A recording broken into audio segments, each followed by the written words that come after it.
Man, the next time that you guys go out for a mountain bike ride, be sure to say thank you to RockShox because it is because of them that your suspension on your mountain bike does not suck. And it's cool being a part of something for long enough that you can actually look back and remember the significant sort of generational changes in terms of performance and technology. And I still remember the first time I got on the Charger damper. I actually first tried it instead of a pike. I retrofitted it in a coil sprung boxer. And I can still remember how astounded I was at the performance improvement from everything I felt before that, because I rode Fox suspension, I rode RockShox's other offerings, Marzocchi, the Charger damper. This was released in 2013, 2014, eclipsed everything by such a degree that it just overnight changed the game. And I believe the RockShox Pike, and even more importantly, the Charger damper that RockShox came out with in about 2013, completely changed the sport of mountain biking and really is what is responsible for bringing us to where we are now with suspension performance. Man, that period of time, 2012, 2013, 2014, was not a particularly good couple of years for mountain bike suspension. In really, mountain bikes often, I feel, sort of suffered from this more fluff than actual substance. I feel like they are the inverse of the motocross industry and dirt bikes that have this really conservative, sort of patient, diligent approach. Instead of all the fluff and marketing BS, it's just really high performing, well functioning products. But at the time, suspension on your average mountain bike was terrible. I know because I remember riding it.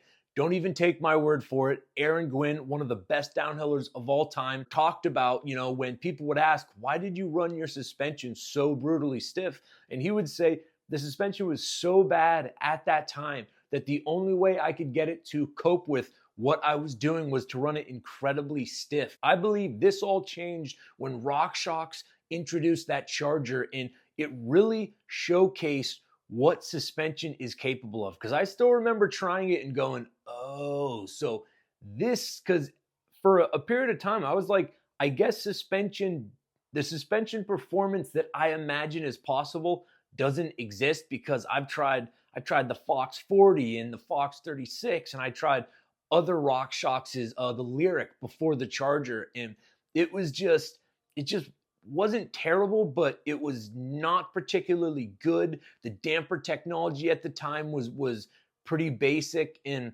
it was just more marketing than it was actual performance. The Charger damper just overnight showcased what a mountain bike is capable of, and Fox soon after, I think within a year or two, came out with their newer iteration Fit damper. I forget what it was called, but clearly testing, seeing RockShox, trying it themselves and going, oh wow, they have raised the bar. This fork is light, is simple, reliable, and it blows anything we have out of the water. We got to raise our bar. We got to up the game. And as a result, Fox went from, because I used the Fox 40 before they introduced this new iteration of dampers, and again, it was just a far cry from what a simple, humble pike, or even in my case, a retrofitted boxer was capable of. But I rode, I believe it was the first year that Fox introduced the new damper, clearly as a result of seeing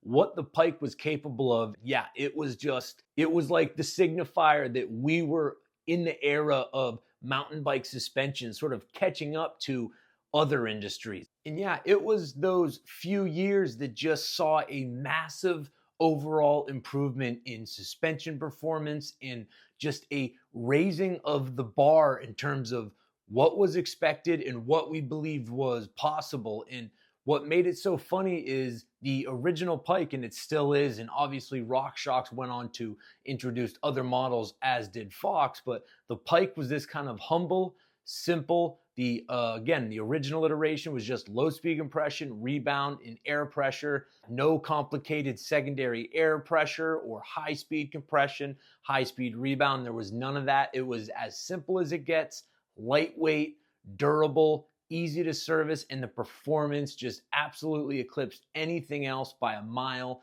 Let me know what you guys think. Are you riding a mountain bike with RockShox? You got Fox, Öhlins, X Fusion. I know there's lots of different players in the game, but sort of the big boys, the three big dogs are Öhlins, Fox, and RockShox. So tell me if you guys have any similar experience. Were you guys riding back then? You new to the sport? But anyways, I thought that was a fun sort of, from my perspective, because I was actually riding it, a sort of retrospective. And yeah, in my opinion, we owe a lot to RockShox because what they did and the work they put in, the suspension and bikes are as good as they are now. So hope you enjoyed the video.